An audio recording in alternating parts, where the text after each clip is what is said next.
por aí. Eu sou a Tina e Yumi veio hoje até vocês para apresentar um novo teste de emulação. Neste teste vamos colocar no alvo o jogo Pokémon Shield no emulador Yuzu Early Access 449. Essa é uma versão que ainda não está disponível para todos, pois sim trata da versão Patreon. Patreon é um serviço de financiamento coletivo para artistas e criadores de todos os tipos, mas muito em breve as atualizações vão chegar na versão popular do Yuzu.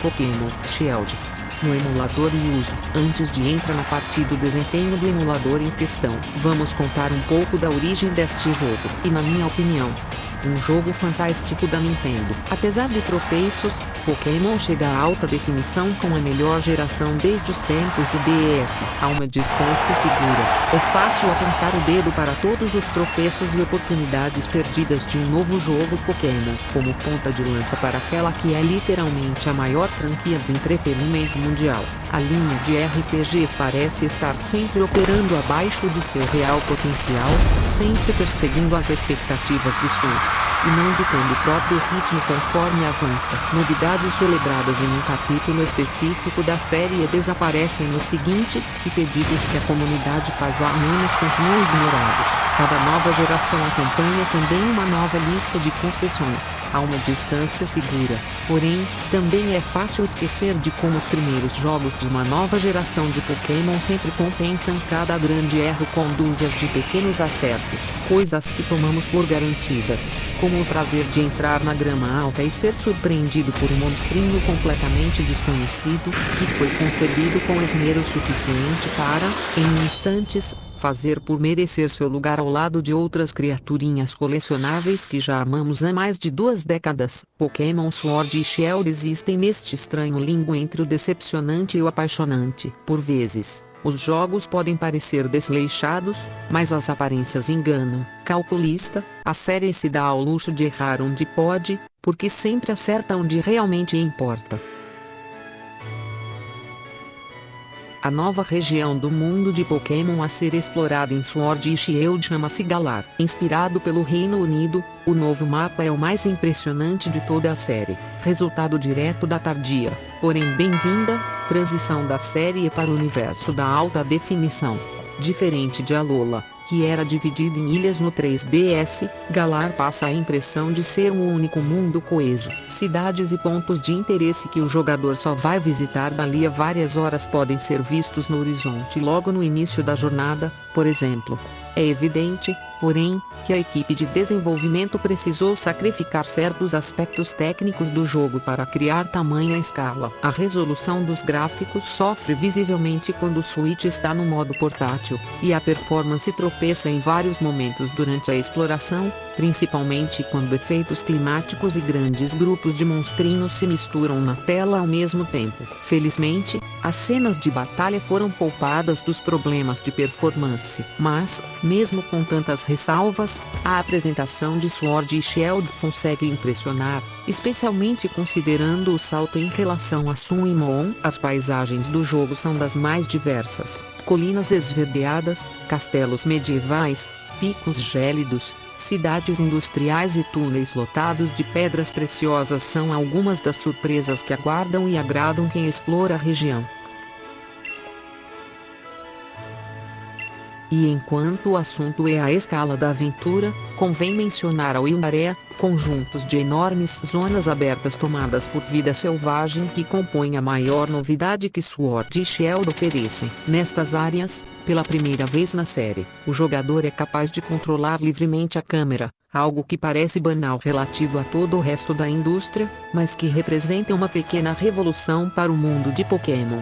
Ainda que a Yunarea não chegue nem perto da vastidão de algo como Zelda, Breath of the Wild, o sentimento evocado pelos dois mundos abertos é bem semelhante. Em ambas, Há descobertas divertidas a serem feitas por todos os lados, no caso de Pokémon, principalmente na forma de centenas de espécies diferentes de monstrinhos.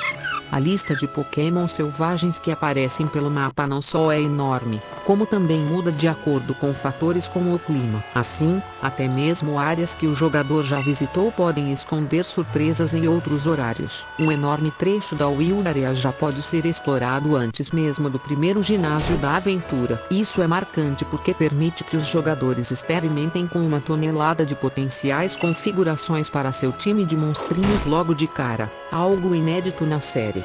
A Wildarea também permite que jogadores vejam uns aos outros e interajam entre eles, seja dentro de acampamentos onde é possível brincar com os Pokémon, ou nas Max High Battles, que são batalhas cooperativas para 4 pessoas contra Pokémon gigantes que em muito lembram as raids de Pokémon Go.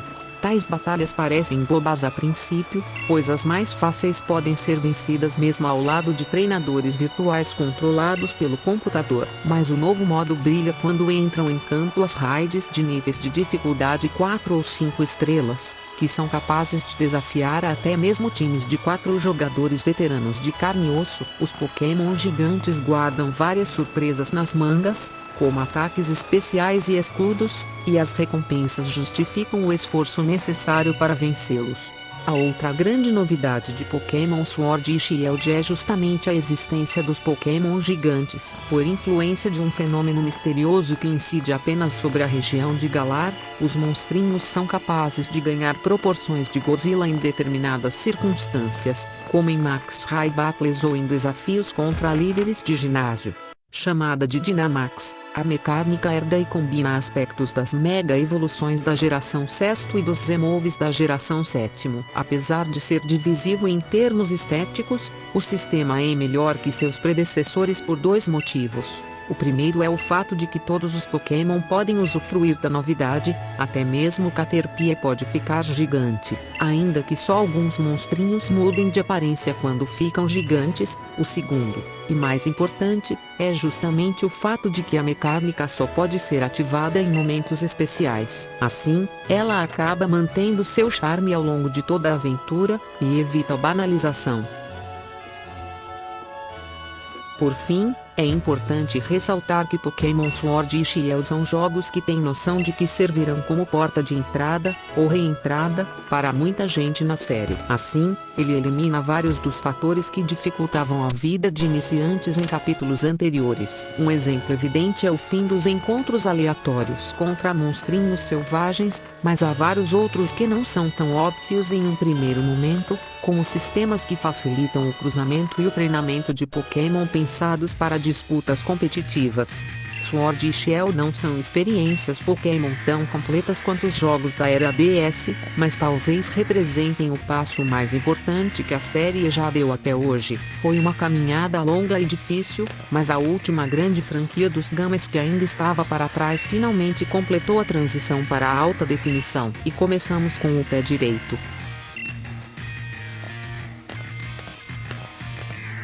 Voltando ao emulador em que é o nosso foco hoje, bem, vamos ao som. Travamentos constantes chegando a incomodar, aquela lentidão arrastada em que o som ambiente do jogo fica bem ruim mesmo. Gráficos, neste ponto até que não há muito em questionar não.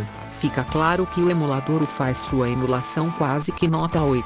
Velocidade, bem, nossa mãe, daí a coisa complica muito. Caso a cena tenha muita ação ao mesmo tempo, os flames fica abaixo dos 8, sendo que em média fica em torno de 20 flames. Olha que o equipamento aqui do canal Papo Net não é nada humilde. Enfim, fica muito lento, e sim, isso irrita bastante. O controle, resposta ativa do emulador é boa. Muito boa mesmo quando a cena deixa você apertar algum botão. No mais, não há muitos contras.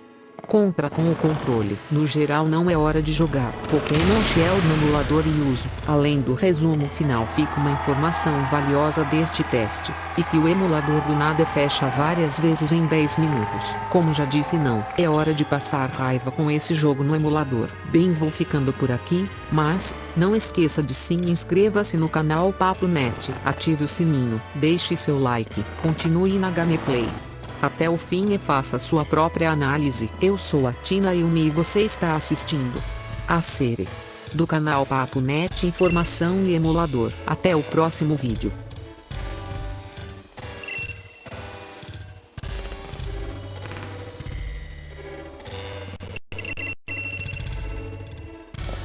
Hi guys, I'm Carol Lionel. Today I will be passing information on the performance of the Yuzu emulator.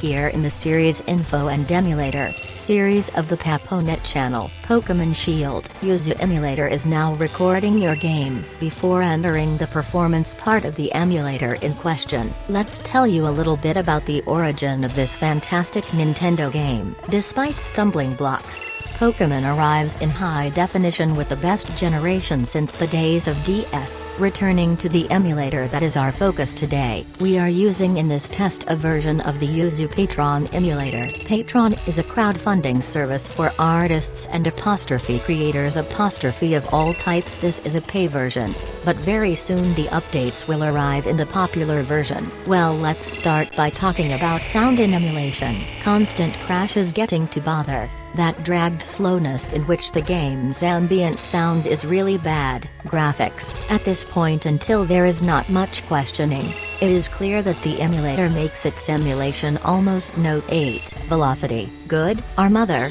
so it complicates things a lot. If the scene has a lot of action at the same time, the frames are below 8 and on average it is around 20 frames. Look that the equipment here on the Paponet channel is nothing humble. Anyway, you read a lot, and yes, it irritates a lot. The control active emulator response is good. It responds very well when the scene leaves you pressing a button. In addition, there are many cons with control performance in the emulator. Velocity. Good, our mother, so it complicates things a lot. If the scene has a lot of action at the same time, the frames are below 8 and on average it is around 20 frames. Look that the equipment here on the Paponet channel is nothing humble. Anyway, it is very slow, and yes, it irritates a lot. In general, it is not time to play Pokemon Shield in the Yuzu emulator. In addition to the final summary is valuable information from this test, and that the emulator of nothing closes several times in 10 minutes. As I said, it is not time to try to play this game on the emulator. I would only be angry unless I have a lot of patience. So did you like the information on this gameplay? But don't forget to subscribe to Canal Paponet, activate the bell, leave your like, continue on gameplay.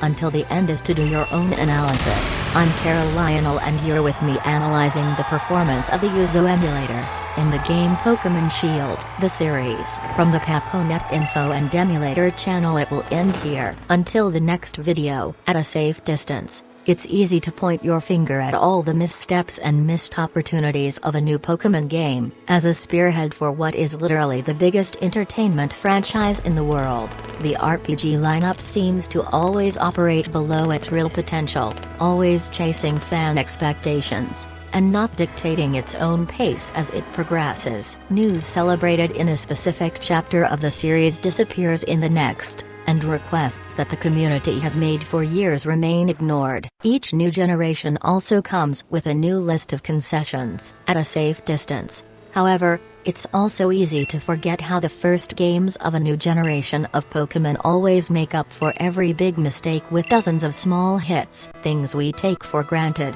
such as the pleasure of going into the tall grass and being surprised by a completely unknown little monster, who was conceived with enough care to, in an instant, earn his place alongside other collectible creatures that we have loved for more 2 decades.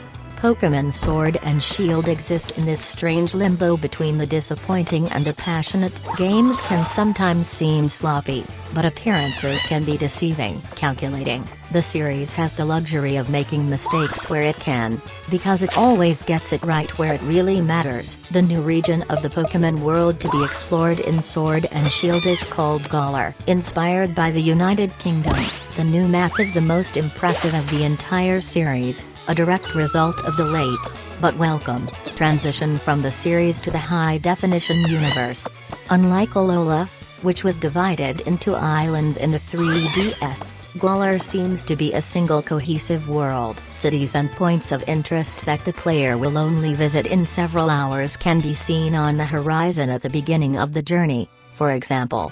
It is clear, however, that the development team had to sacrifice certain technical aspects of the game to create such a scale. The graphics resolution visibly suffers when this switches in portable mode, and the performance stumbles at various times during exploration, especially when weather effects and large groups of monsters mix on the screen at the same time. Fortunately, the battle scenes were spared performance problems. But, despite so many caveats, the presentation of Sword and Shield manages to impress, especially considering the leap in relation to Sun and Moon. The landscapes of the game are the most diverse: green hills, medieval castles, icy peaks, industrial cities and tunnels full of precious stones are some of the surprises that await and please those who explore the region. And while the subject is the scale of the adventure, it is worth mentioning the wild area, sets of huge open areas taken by wildlife that make up the greatest novelty that Sword and Shield offers. In these areas, for the first time in the series, the player is able to freely control the camera, something that seems commonplace relative to the rest of the industry, but that represents a small revolution for the Pokémon world. Although the wild area doesn't come close to the vastness of something like Zelda, Breath of the Wild, the feeling evoked by the two open worlds is very similar. In both, there are fun discoveries to be made everywhere. In the case of Pokémon, mainly in the form of hundreds of different species of monsters. The list of wild Pokémon that appear on the map is not only huge, but also changes according to factors such as the weather. Thus, even areas that the player has already visited can hide surprises at other times. A huge stretch of the wild area can be explored even before the adventure's first gym. This is striking because it allows players to experiment with a ton of potential configurations for their team of monsters right away, something unheard of in the series. The wild area also allows players to see each other and interact with each other, whether inside camps where you can play with Pokémon, or in max raid battles, which are cooperative battles for 4 against giant Pokémon that resemble raids very much. Of Pokémon Go. Such battles seem silly at first, since the easiest ones can be won even alongside computer-controlled virtual trainers. But the new mode shines when raids of difficulty levels 4 or 5 stars enter the field, which are capable of challenging even teams of 4 veteran flesh and blood players. Giant Pokémon have several surprises in their sleeves, such as special attacks and shields, and the rewards justify the effort required to beat them. The other great novelty of Pokémon Sword and Shield is precisely the existence of giant Pokémon. Due to the influence of a mysterious phenomenon that affects only the Galar region, the monsters are able to gain proportions of Godzilla in certain circumstances, such as in max raid battles or in challenges against gym leaders. Called Dynamax, mechanics inherit and combine aspects of Generation Y Mega Evolution and Generation 7Z moves. Despite being aesthetically divisive, the system is better than its predecessors for 2 reasons. The first is the fact that all Pokémon can take advantage of the novelty. Even Caterpie can become giant, although only a few monsters change their appearance when they become giant. The second, and most important, is the fact that mechanics can only be activated at special moments. Thus, it ends up maintaining its charm throughout the adventure, and avoids trivialization. Finally, it is important to note that Pokémon Sword and Shield are games that have the notion that they will serve as a gateway, or re-entry, for many people in the series. Thus, it eliminates several of the factors that made life difficult for beginners in previous chapters. An obvious example is the end of random encounters against wild monsters, but there are several others that are not so obvious at first, such as systems that facilitate the crossing and training of Pokémon designed for competitive disputes.